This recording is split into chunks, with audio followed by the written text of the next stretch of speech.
구원은 예비되어 있습니다. 구원받아 천국 갈 수 있는 이유는 우리가 엄청나게 준비되어 있기 때문이 아니에요. 하나님의 아들이 엄청나게 완벽하게 100% 준비해 두셨기 때문에 우리가 구원을 받는 거예요. 물론 믿음이라는 손이 있죠. 그러나 여러분, 그것도 준비되었기 때문에 믿음이 통하는 겁니다. 준비되지 않은 상태에서 믿음이 무슨 백날 믿어봐야 아무것도 없죠. 줄 준비를 안 해놨는데, 복을 줄 준비를 안 해놨는데 아무리 믿음으로 달라고 해도 줍니까, 여러분? 예수님은 십자가상에서 다 이루셨다 말씀하셨습니다. 테텔레스타이 다 이루셨다. 다 준비 끝났다. 내가 희생당했다. 그리고 머리를 숙이고 돌아가시지 않으셨습니까? 우리의 믿음의 손만 내밀면 구원은 그냥 받는 거. 왜? 예비되었기 때문에 믿음이 통하는 것입니다. 다 준비되었기 때문에 믿음이 통하는 것입니다. 그냥 잔치상을 쫙 자녀 생일이라고 탁 깔아놓고 그냥 오기만 하라. 믿고 오기만 해라. 그럼 배불리 먹을 것이다. 준비되었기 때문에 믿는 아이들이 이제 친구들이 다 와서 그 잔치상에 참여하는 겁니다. 믿기만 하면 된다는 것은 다른 말로 하면 따라해 봅시다. 100% 준비되어 있다. 그게 믿기만 하라는 거예요. 하나님이 다 준비해 두셨다라는 거예요. 하나님이 다 구원을 예비해 두셨다라는 거예요. 그러니까 이제 믿음으로 반응만 하면 된다는 거예요. 그러면 이것이 단지 영혼 구원에만 통하는 것인가? 영혼 구원만 말하지 않습니다. 신약에서 총체적인 구원, 전인적인 구원을 함께 말하고 있습니다. 예수님은 자기를 믿는 자에게 영혼 구원의 확실함을 증거하기 위해서 먼저 병도 고쳐주시고 자기에게 나오는 자에게 귀신을 내어 쫓아 주시기도 했습니다. 그랬더니 실제로 그들의 삶의 변화가 일어나고 가정이 회복되고 부부가 회복되고 직장도 회복되고 인간관계도 회복되고 삶이 부요해지고 변화가 총체적으로 일어났다 이 말이에요. 신약만 그러냐? 구약도 그렇습니다. 하나님과의 관계가 전제 조건이 온전하다면, 우상을 섬기지 않고 하나님만 사랑하고 하나님만 섬긴다면 하나님이 이스라엘을 정치적으로 경제적으로 위기 때마다 구원해 주시고 안정을 주셨단 말이에요. 우상을 섬기며 하나님 바라보지 않고 우상을 섬기기 시작할 때는 정치적 경제적 안정이 깨져버립니다. 그러니까 저와 여러분이 뭐 하는 겁니까? 일주일 내내. 우리 자녀들이 뭐 하는 겁니까? 일주일 내내. 열심히 이제 경제적인 어떤 안정을 추구하려고 공부를 하고 직장을 구하고 우리도 열심히 생업을 하지 않습니까? 근데 정작 중요한 것은 우리 영혼이 하나님 바라보는 거예요. 하나님 사랑하는 겁니다. 그러면 하나님이 총체적인 구원으로 이끌어 주시는 것이죠. 종합 세트입니다. 여러분, 구원은 예비된 거예요. 그러니까 우리 영혼의 구원만 하나님이 다 예비해 주신 게 아니라 총체적인 구원도 하나님이 다 예비를 해주셨다라는 것을 오늘 특별히 본문 말씀을 통해서, 구약의 말씀을 통해서 확인해 볼 수가 있습니다. 어떤 한 개인의 결단, 하나님을 사랑하고 말씀을 사랑하는 한 개인의 결단으로 어떻게 강력한 대적을 이겼는가, 블레셋이라는 이스라엘을 꽉 누르고 있는 그 대적을 어떻게 돌파했는가, 그 이야기가 오늘 본문의 이야기고요. 그 주인공은 요나단입니다. 요나단 얘기. 그 아버지 사울 왕의 복이죠. 사울 왕이 헛짓을 많이 하는데 그럼에도 이 복이 주위에 있는 사람들이 참 괜찮아요. 아들이 괜찮아, 요나단. 당시 아버지 사울 왕은 겨우 600명의 군사만 거느리고 있었습니다. 원래 2000명부터 시작했는데 본인이 삽질을 하는 바람에 사무엘을 기다리지 않고 본인 멋대로 하는 바람에 그렇게 뭔가 잘못됐어요. 그래서 600명으로 반의 반으로 축소가 됐어요. 근데 더 이상 싸울 엄두를 못 내고 있습니다. 블레셋이 굉장히 강력하게 진을 치고 있습니다. 이때 요나단의 행동, 사울하고는 전혀 다릅니다. 자기 부하, 자기 병기, 이 무기 맡은 부하 한 명만 딱 데리고 돌파를 하기 시작하는데 거기서 하나님의 기적이 일어나고 하나님의 구원, 예비된 구원이 일어납니다. 그렇다면 사랑하는 성도 여러분, 예비된 구원을 얻으려면 어떻게 해야 됩니까? 예비된 구원을 얻으려면 어떻게 해야 됩니까? 따라 하시겠습니다. 약속의 말씀을 의지하여 도전하라. 예비된 구원을 얻으려면 약속의 말씀을 의지하여 도전하라는 것입니다. 한 개인의 담대한 믿음의 결과 여호와께서 그날에 이스라엘을 구원하셨다라는 기적을 경험하게 됩니다. 4절 5절 말씀입니다. 시작. 요나단이 블레셋 사람들에게로 건너가려 하는 어기 사이 이쪽에는 험한 바위가 있고 저쪽에도 험한 바위가 있는데 하나님의 이름은 보세스요 하나의 이름은 세네라. 한 바위는 북쪽에서 믹마스 앞에 일어섰고 하나는 남쪽에서 게바 앞에 일어섰더라. 이게 참 지형도 그렇고 이름이 잘 안 들어오죠. 그러면 쉽게 얘기해서 이제 블레셋하고 지금 요나단이 있는 이스라엘하고 딱 이게 진을 쳐서 맞대응을 하고 있는 겁니다. 이쪽이 인왕산 쪽이 어디냐? 인왕산 쪽이 이제 게바, 이쪽 요나단 쪽에 인왕산 봉우리에 있어요. 그러면 여기 이쪽에 우리 위로 올라가면 인왕산 앞에 뭐가 있어요? 뭐가 마주 보고 있어요? 북악산이 마주 보고. 북악산 꼭대기에는 뭐가 있습니까? 믹마스. 거기는 블레셋이 진을 치고 있는 꼭대기에 진을 치고 있는 거예요. 그럼 그 밑에는 뭐예요? 쭉 내려와 협곡이잖아요. 계곡이잖아요. 자, 이런 지형을 여러분이 연상을 하면 딱 맞을 것 같아요. 험준한 협곡이었습니다. 지금 요 정도보다 험준해. 봉우리 양쪽에 암벽 같은 것이 있고 암벽 그 꼭대기에 이제 수비대가 진을 치고 있는 것입니다. 이 암벽 같은 바위가 어찌나 험준한지 바위에 이름이 붙을 정도예요. 유명하다는 거예요. 미끌미끌해 하나는. 그래서 보세스, 미끄러움 뜻입니다. 또 하나는 세네, 가시라는 뜻입니다. 이 험준한 바위산 봉우리의 양쪽에 이렇게 대치를 하면서 서로 노려보면서 거기서 수비를 하고 있는 겁니다. 지금. 자, 이렇게 대치 중일 때 요나단에게 무슨 생각이 들었어요.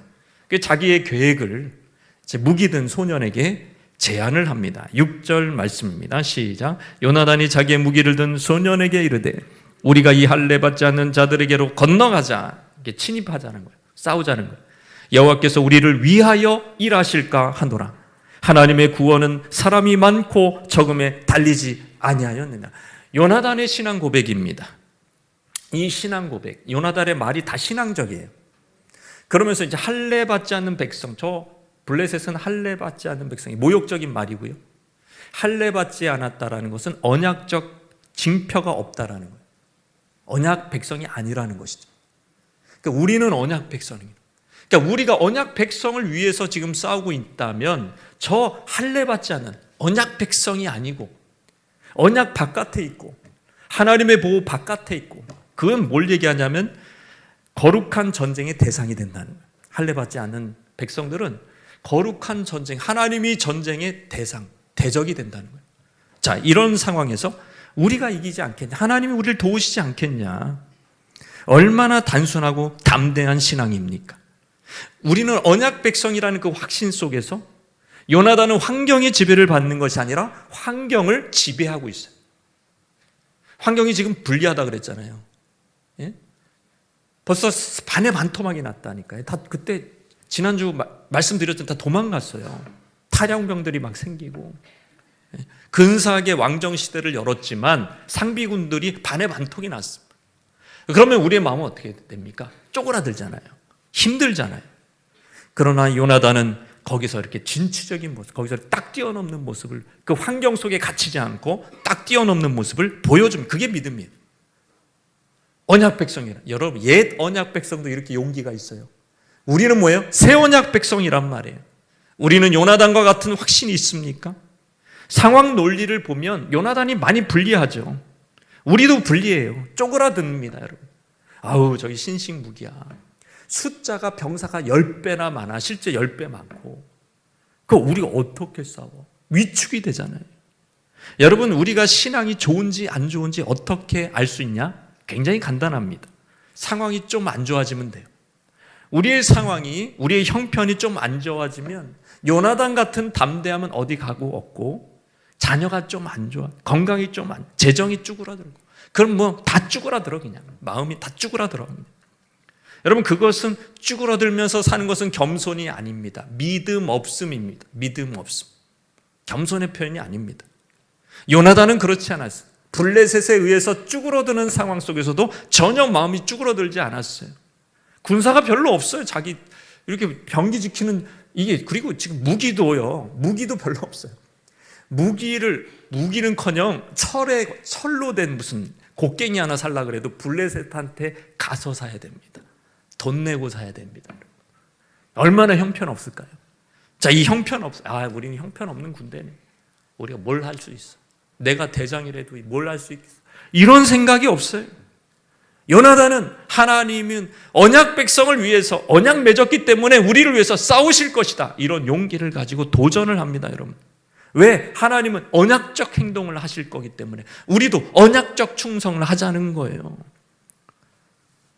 여러분, 이것이 하나님이 원하시는 믿음입니다. 하나님은요, 종종 자기가 참전하는, 하나님이 싸우시는 전쟁에서 뭘 요구하시냐면 군사를 줄이라 그래요. 병사를 줄이라 그래요. 기드온한테도 그걸 요구하셨습니다. 그래서 결국 몇 명 남았습니까? 300명만 남았어요. 다 돌려보내고. 그리고 남유다 왕이 있어요. 남유다 왕 아마샤 뭐 믿음이 그렇게 막 좋은 왕도 아닌데 용병을 샀어요. 수백억을 들여서 용병을 사와가지고, 야, 용병 1만 명만 있으면 괜찮다. 10만인가? 하여튼 어마어마한 용병을 샀어요. 근데 하나님 뭐라고 하시면 돌려보내라. 북이스라엘 용병 돌려보내라. 내가 너와 함께 하겠다. 줄여버립니다. 확 줄여버려요. 왜 그럴까요? 인간의 생각은 병력이 많으면 안정감을 느껴요. 그래, 그렇지. 상황이 좋으면 거기에 안정감, 거기다 믿음을 둬요. 돈이 많으면 거기다가 믿음을 둬요. 건강하면 내 건강에 믿음을 둔다고요. 그걸 깨시기를 원해요. 뭘 믿고 있냐 이거예요. 그거 믿지 마라 이거예요. 그거 아무것도 아니라 그냥 바람 불면 날아간다 이거예요. 내가 너와 함께 하겠다. 그러면 끝이에요. 하나님이 믿음의 대상이 돼야 돼요. 하나님이 우리의 믿음의 근거가 돼야 될 줄로 믿습니다. 요나단이 거기 마음에 합한 거예요. 여호와의 구원은 사람의 많고 적음에 달려있지 않다. 우리 2명만 가도 충분하다. 이러면서 가자는 거예요. 여러분, 그런 믿음의 도전을 할 때 굉장히 중요한, 이제 요나단은 이거를 정확하게, 여러분, 믿음의 도전을 정확하게 했어요. 근데 이게 우리는 주의할 게 있어요. 이 믿음의 도전이 터무니없는 도전인지 허황된 욕심인지, 정말 이것이 진짜 믿음의 도전인지 이 가리는 방법이 있습니다. 기준이 있습니다. 그게 뭐냐면, 따라서 하나님의 약속의 말씀. 여러분, 하나님의 약속의 말씀의 범위에서 벗어난 것은 허황된 믿음이에요. 허황된 욕심이에요. 그냥 그건 야망이에요. 그러나 지금 요나단 보세요. 요나단이 블레셋을 치는 거 사울 왕가에게 주신, 사울 왕가를 처음 세울 때 주신 하나님의 약속이요 사명이요 부르심이었단 말이에요. 왜? 사울 왕을 세울 때 하나님의 백성을 블레셋의 압제로부터 구원해 낼 것이다. 이 약속의 말씀을 요나단은 기억하고 있는 거예요.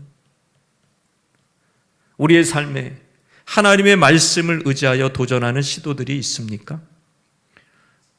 어떤 선교사 보면은 언어부터 배워요. 운동부터 해요. 그냥 지금 보면 어학원 다니네? 아니에요. 믿음의 도전을 하고 있는 거예요. 어떤 목회자는 끝까지 막 이게 유명한, 이제 저명한 교수들, 미국에 또는 뭐 캐나다에 보면은 진짜 학위가 받기 어렵습니다. 이게 우리가 영어가 모국어가 아니기 때문에 그 박사학위 잘 안 나와요. 거의 안 줘요.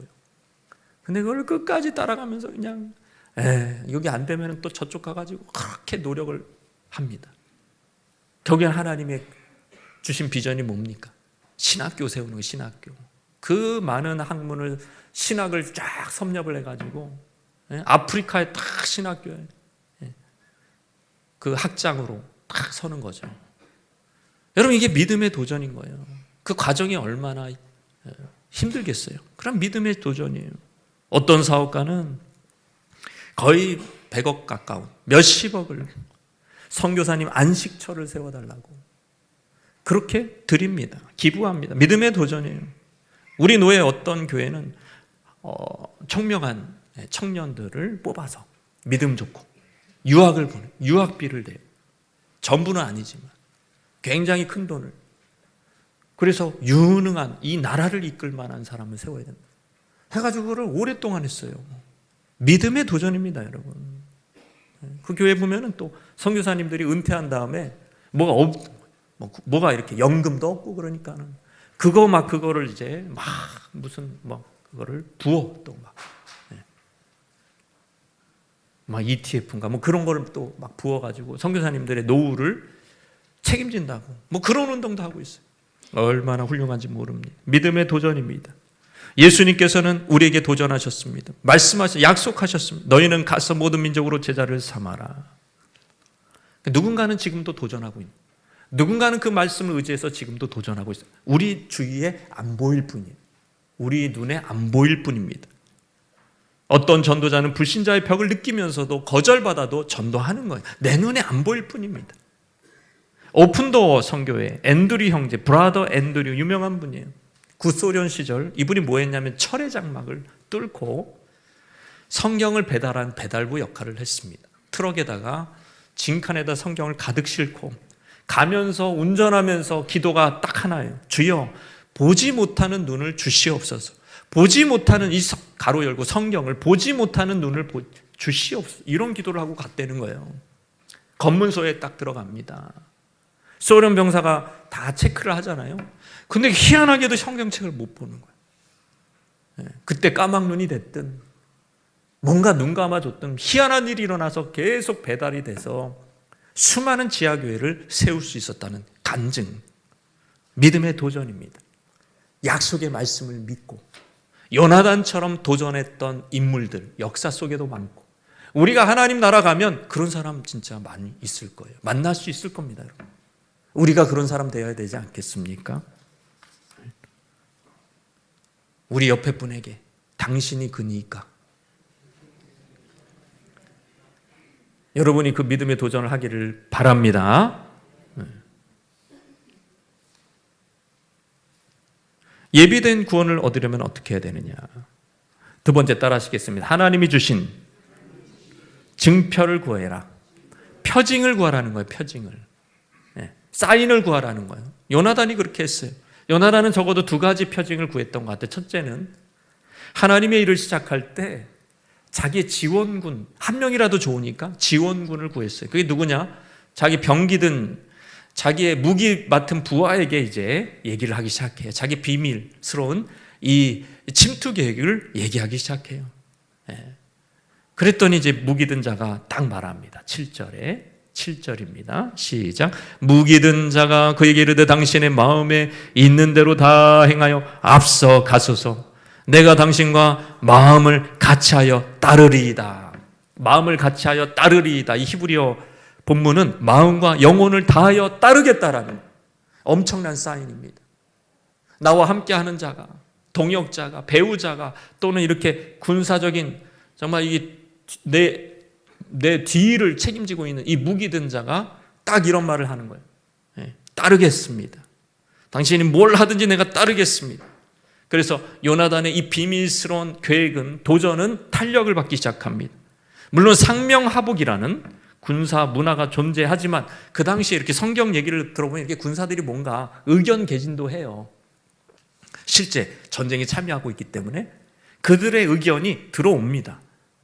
상관이 그 의견을 이렇게 듣습니다. 그런 걸 보면 이 천군만마를 얻은 거죠. 내가 시도하는 계획과 모험이 하나님이 함께 하시느냐, 하나님이 함께 하시지 않느냐. 예를 들어 부부가 있으면 부부가 오케이를 해줘야 돼요. 배우자가 적어도 오케이를 해줘야 되는 거예요. 아, 이 하나님이 함께 하시는 거구나. 오케이를 안 해. 자기 마음대로 해. 그러면 문제가 생길 경우가 훨씬 많겠죠. 100%는 아니겠지만 하나님의 표징은 이렇게 구하는 겁니다. 많이도 필요 없습니다. 한 사람이라도 핵심 측근의 동의, 그것은 하나님이 함께 하시는, 핵심 측근이 동의하지 않는, 아무리 명장이라도 위대한 일을 행할 수 없는 거예요. 다 반대하고 앉아있는데. 요나단은 두 번째 사인도 구합니다. 바로 믿음의 도전을 하기 직전에 이제 적들의 반응을 가지고 두 가지 반응이 나올 텐데 그걸 가지고 이제 사인을 구하는 거예요. 8절 9절입니다. 10절 시작. 요나단이 이르되 보라, 우리가 그 사람들에게 건너가서 그들에게 보이리니. 협곡 아래로 내려간다는 거예요. 그들이 만일 우리에게 이르기를 우리가 너희에게로 가기를 기다리라 하면 우리는 우리가 있는 곳에 가만히 서서 그들에게로 올라가지 말 것이요. 그들이 만일 말하기를 우리에게로 올라오라 하면 우리가 올라갈 것은 여호와께서 그들을 우리 손에 넘기셨습니다. 이것이 우리에게 표징이 되리라. 이 험준한 협곡을 건너 미끄러운 바위를 타고 올라가는 전략에 자기는 믿음을 걸겠다는 거예요. 요나단은 조금 어리석은. 결국에는 요나단이 하는 거 보면 막 스파이더맨처럼 막 이렇게 두 손 두 발로 기어서 올라가는 걸 볼 수가 있는데 이 적군이 그렇게 너네들 기어 올라오라, 이게 하나님의 표징으로 보겠다라는 거예요. 이게 좀 지혜로워야 안 지혜로워요? 별로 지혜롭지 않는 전략 아니겠습니까? 왜냐하면 고지전에서 유리한 사람 항상 어디예요? 너 위에 있는 사람들이잖아. 그러니까 어차피 블레셋은 우리가 내려가겠다 이런 거보다 네가 올라와라 이거 택하지 않겠냐고. 굉장히 불리한, 자기한테 불리한 걸 표징으로 또 구합니다. 기습 작전도 아니에요. 다 보이고 다 광고하고 올라가는 거기 때문에 굉장히 허무맹랑한 전략이었습니다. 그런데 이런 전략을 하나님이 오케이 하시면 하겠다 이거.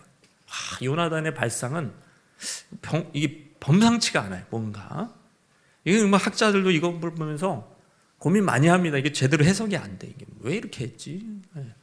이게 제대로 뭔가 깔끔한 어떤 해석이 안 나와요. 요나단은 자기 쪽에 불리한 상황을 이용하려고 했던 것입니다. 그래서 그것을 하나님이 함께 하시는 사인으로 본 것이죠. 요나단의 짐작대로 블레셋 정찰병들은 요나단이 원하는 표징을 보여줍니다. 11절에서 바로 12절이죠. 시작. 둘이 다 블레셋 사람들에게 보이매 블레셋 사람들이 이르되 보라 히브리 사람이 그들이 숨었던 구멍에서 나온다 하고 그 부대 사람들이 요나단과 그의 무기를 든 자에게 이르되 우리에게로 올라오라 너에게 보여줄 것이 있다. 뭐 보여줄 것이 있다 이게 아니고 본때를 보여줄 거다 뭐 그런 얘기죠. 본때를 보여줄게. 시작. 요나단이 자기의 무기를 든 자에게 이르되 나를 따라 올라오라. 여호와께서 그들을 이스라엘 손에 넘기셨느니. 요 나단 할 때 나탄이라는 게 히브리어로 주다는 것입니다. 그거는 이제 여호와를 뜻하는 약자고 여호와께서 준다. 자기 이름 그대로 지금 여호와께서 우리에게 붙여주셨다. 저들을 넘겨주셨다. 이렇게 지금 요나단은 믿음의 고백을 하고 있는 자기 징조랑 딱 맞아. 블레셋 보초들은 놀리는 거죠. 올 테면 와봐 이렇게 얘기한 건데 이거 하나님이 사인이야 그러면서 암벽을 기어 오르기 시작합니다. 지금 요나단은 무기를 안 갖고 있어요. 무기 맡은 병사가 따로 있어요. 뒤에서 이렇게 따라오는. 그럼 짊어지고 그 사람은 요나단은 네 발로 기어 올라간 거예요. 기어 올라간 거예요. 순식간에 여러분 들어가서 20명을 죽이고 블레셋 진영이 크게 떨었다고 나옵니다. 시험을 한 게 적중이 된 것이죠. 여러분 뭐가 생각나면 기드온이 생각나죠. 기드온은 이 전쟁에 자기를 용사로 불렀는지 안 불렀는지, 미디안과 싸울지 말지 자꾸 시험하기 위해서 양털 시험을 합니다. 양털에만 이슬이 젖고 땅은 마르게 해달라는 기도를, 또 그걸 거꾸로 또 바꿔서 기도하고. 여러분 하나님이 표징을 구하는, 그 표징이 그렇게 믿음이 충만하면 표징도 안 구했겠죠. 그러나 그 하나님이 다 들어주세요. 왜 그럴까요? 그 중심이 하나님을 기쁘시게 하기 때문에. 표징을 구하는 그 중심이 하나님을 기쁘시게 합니다. 사울은요, 표징을 구하려고 했다가 그냥 상황 보면서 때려쳤다가 하여튼 이렇게 뭔가 마음에 이렇게 딱 중심이 이렇게 딱 고정이 안 돼 있어. 사울 얘기가 한참 많이 있는데 방해만 됩니다. 똑같은 전장의 상황에서 사울의 도전과 사울의 행위는 요나단과 반대가 돼요. 그러니까 자꾸 이걸 깎아먹어. 요나단의 업적과 하나님이 함께 하시는 걸 자꾸 깎아먹어. 왜냐하면 이 중심이 바르지 못한 거예요. 중심이 딱 하나님께 고정되어 있지 않은 거예요. 근데 요나단은 그렇지 않은 거예요. 그러니까 어떻게 표징을 구하냐? 그럼 우리는 양털 시험해야 되나? 요나단처럼 저렇게 말 가지고 시험을 해야 되나? 그런 방법론이 중요한 게 아니라 그 중심이 하나님의 표징. 따라해서 하나님으로부터 오는 표징. 하나님으로부터 오는 표징을 구하는 거예요. 여러분. 그것도 기적이잖아요. 그 기적이 먼저 일어나는 거를 왜냐하면 지금 본격적으로 본진으로 들어갈 때 기적이, 엄청난 기적이 일어나야 되는데 이 정도 기적도 안 일어나냐 이거예요. 그래서 표징을 구하는 거예요. 여러분 표징 구하는 게 두렵습니까? 어렵습니까? 표징 구하는 게. 아니 근데 표징의 기적도 안 일어나는데 뭔가 그 다음 기적은 어떻게, 더 중요한 기적은 어떻게 일어나냐. 그 말이 안 되잖아요. 그러니까 그렇게 한 단계 한 단계씩 요나단을 시험하면서 가는 겁니다. 병기 맡은 자가 막 내가 원하는 대답보다 더 세게 대답을 하면 내가 생각한 게 하나님으로부터 온 게 맞네. 오케이. 저 블레셋 병사들이 하는 얘기가 올라오라 그러네. 오케이.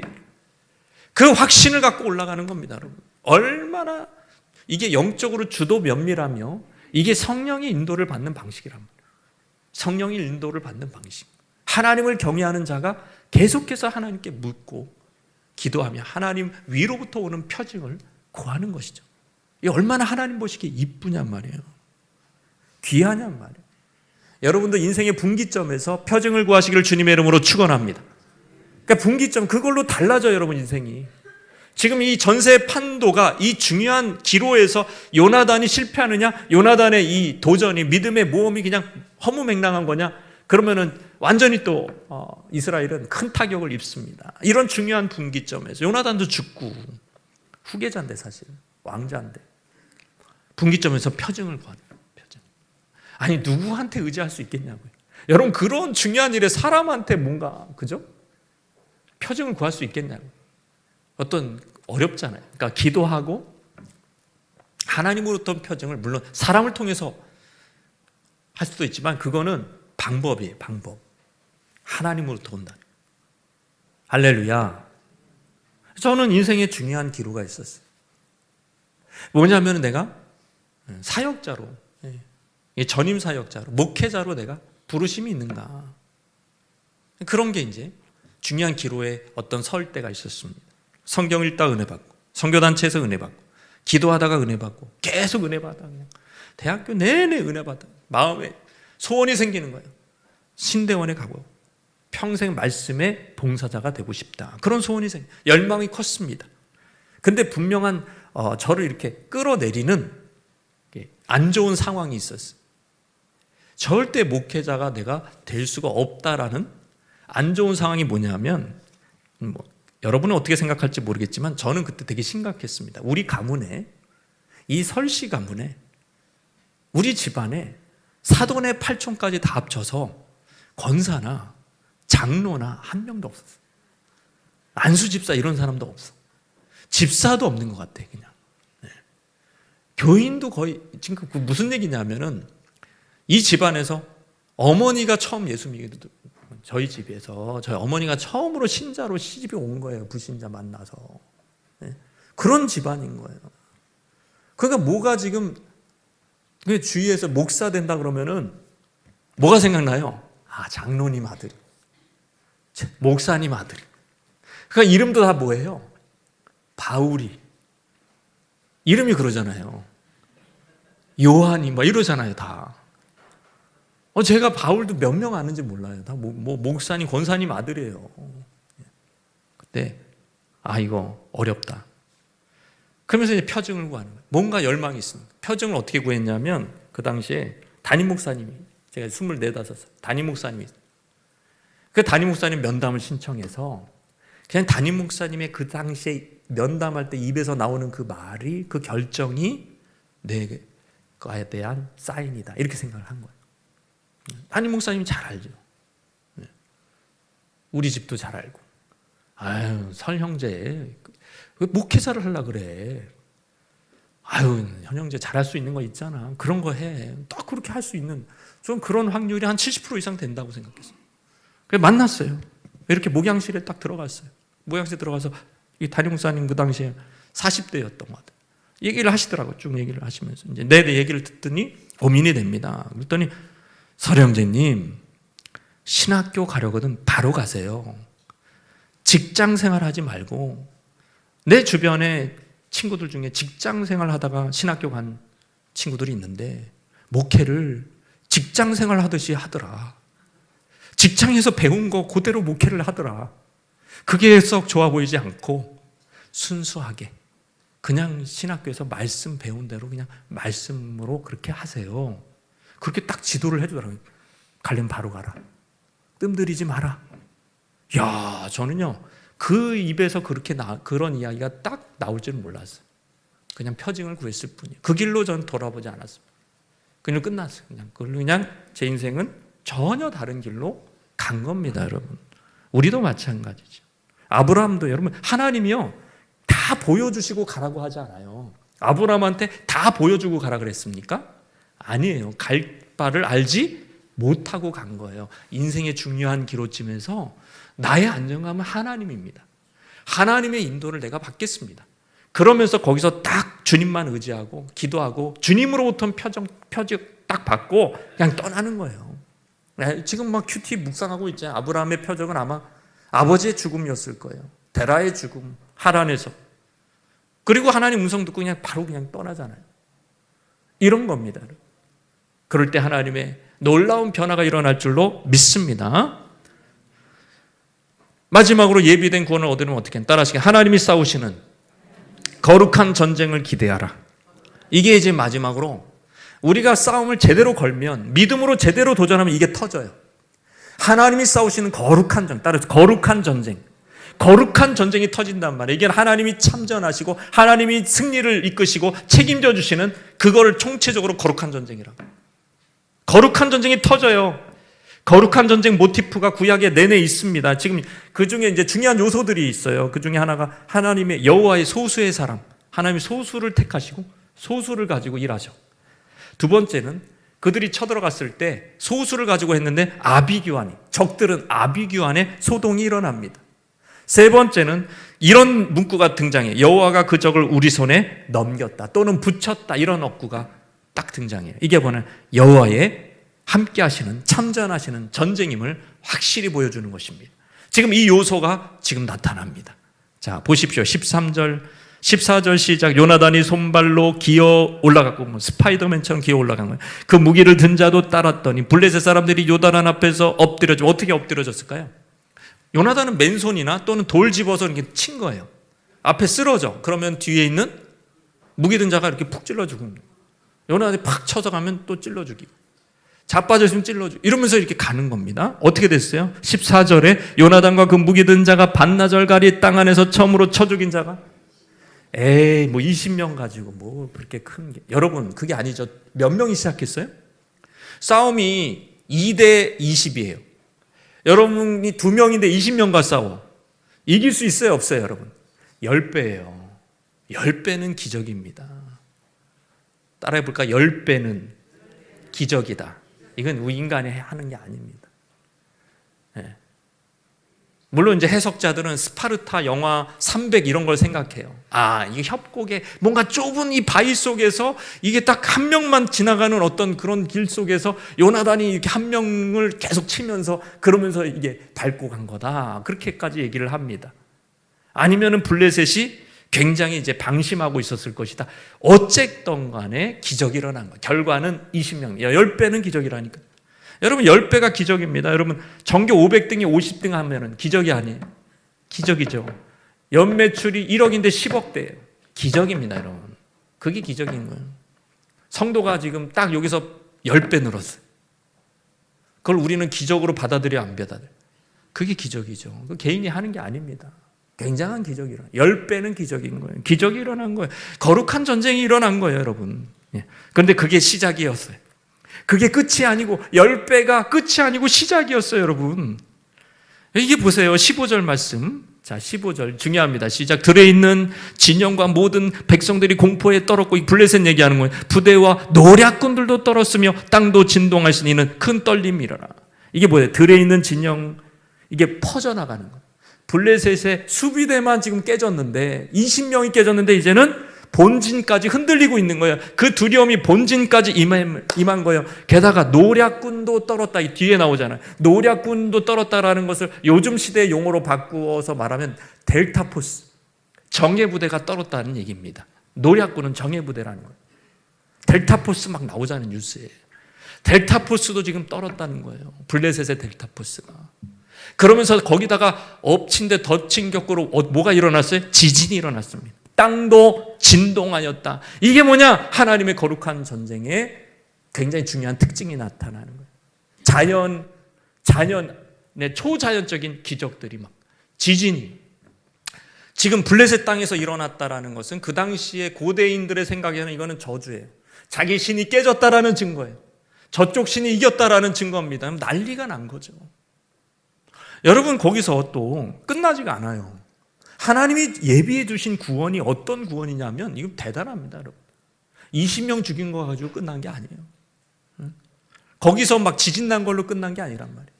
한번 볼까요? 14장 20절에서 23절. 하나님 예비해 주신 구원이 뭔지. 시작. 사울과 그와 함께한 모든 백성이 모여 전장에 가서 본즉, 이제 사울이 그제서 올라왔어요. 우여곡절에 올라왔더니 보았더니 뭐 하고 있어요? 블레셋 사람들이 각각 칼로 자기의 동무들을 침으로 그렇게 혼란하여. 아니 왜 자기들끼리 치지? 21절 말씀 보세요. 전에 블레셋 사람들과 함께 하던 히브리 사람이 사방에서 블레셋 사람들과 함께 진영에 들어왔더니 그들이 돌이켜 사울과 요나단과 함께 한 이스라엘 사람들과 합하였고. 이게 무슨 얘기냐면 이스라엘 땅이었는데 블레셋이 점령해 버리잖아요.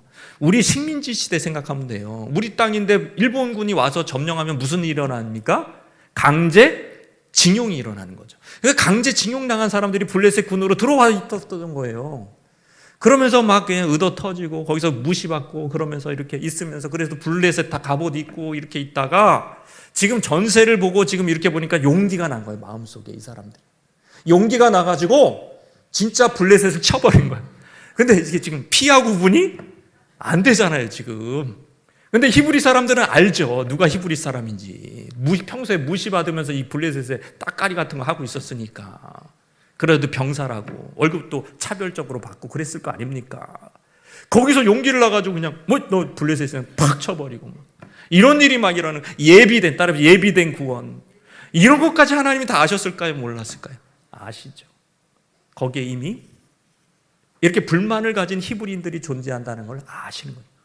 거기다가 마지막으로 여러분 22절에 이 에브라임 산지에 숨었던 이스라엘 이 탈주병들 말이죠. 모든 사람도 블레셋 사람들이 도망함을 듣고 싸우러 나와서 그들을, 여러분 3분의 2가 탈주했어요.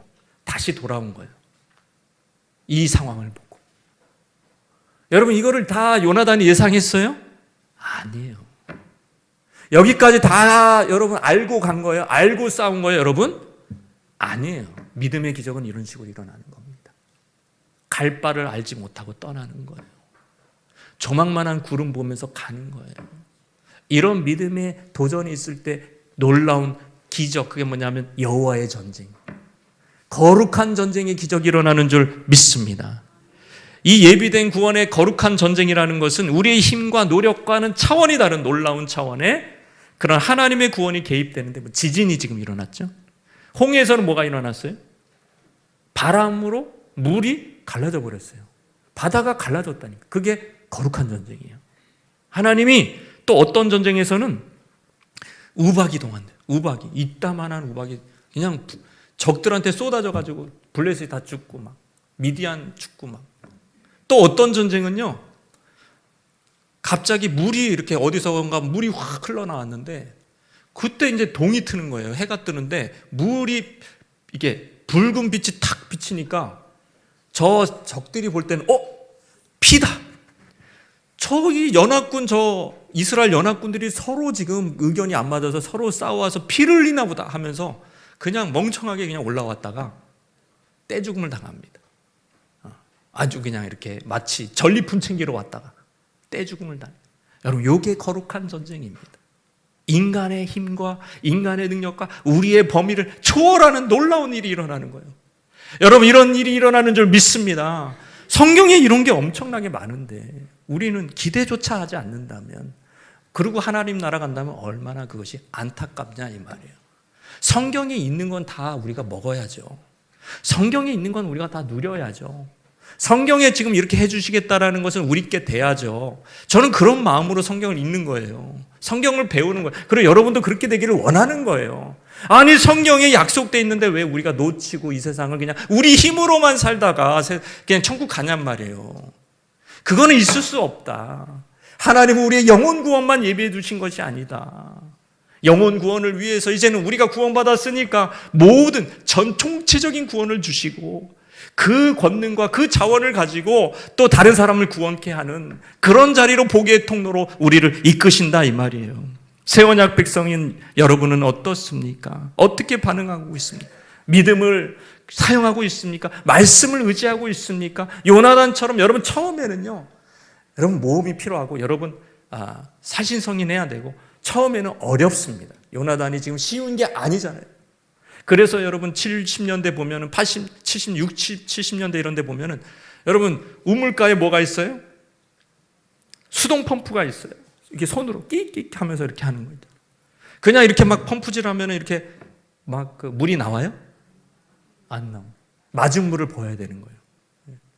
엄마가 가르쳐 주잖아요. 애한테 시키잖아요. 마중물 부어라. 물을 부어요. 그러면 이제 처음에는 끼리끼리 하다가 언니가 이렇게 딱 뭔가 걸려. 딱 걸리면서 처음에 힘들어요. 근데 딱 뭐가 나와요? 물이 나오기 시작해요. 그 다음부터는 굉장히 쉽게 나오는 거죠. 처음에 우리가 도전해야 돼요. 가만히 있으면 안 됩니다. 모험을 하셔야 됩니다. 밖으로 나가셔야 돼요. 용기를 내셔야 돼요, 여러분. 젊은이들은 더 용기를 내요. 더 용기를 내서 나가야 됩니다, 여러분. 뛰쳐나가야 돼요. 믿음을 갖고 그냥 야망을 위해서 그런 게 아니라 말씀을 붙들고 나가는 겁니다. 그리고 표징을 구하면서 가기 시작할 때 물 위를 걷는 놀라운 역사가 일어날 줄로 믿습니다. 여러분 이런 게 왜 중요하냐면 거룩한 전쟁, 물 위를 걷는 거거든요. 왜 중요하냐면 이게요 하나님께 영광이 돼요. 그냥 내가 수고해가지고 내가 열심히 해가지고 내가 한 행위가 이렇게 눈에 보이고 내가 한 족적이 이렇게 눈에 보이고 그러면은요 자기 영광 받죠. 자기 자랑만 하는 거죠. 그 교회 안에서 그냥 그런 사람들 투성이면 어떻게 되겠어요? 인정 안 해주면 큰일 나는 거예요, 여러분. 교회 안에서 다 인정받으려고 하는 거예요, 여러분. 그게 아닙니다, 여러분. 성도는 겨우 그 정도 가지고 사는 게 성도가 아니에요. 성도는 거룩한 전쟁입니다. 하나님이 여기서 빵 터뜨려 주니까 물이 콸콸콸 나중에는 처음엔 내가 했어도 처음엔 내가 시도했는데 나중에는 그냥 어디서 나왔는지 블레셋 안에서 이미 용병들이 다 섞여 있었고 말도 안 되는 기적이 일어나게 될 때 따라서 하나님께 영광, 오직 하나님께 영광 받는 우리 이름은 사라지고 오직 하나님이 영광 받는 물론 시도한 사람은 요나단이죠. 요나단도 그 영예를 얻죠. 무시하지 않죠. 백성들도 사울이 함부로 하려고 할 때 백성들이 구원하죠. 그러나 더 중요한 것은 하나님의 영광이 거기서 나타난다. 결국 우리의 삶의 목적은 하나님의 영광입니다. 어떻게 거룩한 전쟁이 일어나는지 다 요나단이 보여주었습니다. 굉장히 긴 본문이지만 끝까지 다 읽어보시고 하나님의 영광을 위해서 싸우시는 도전하시는 저와 여러분 되시기를 주님의 이름으로 축원합니다.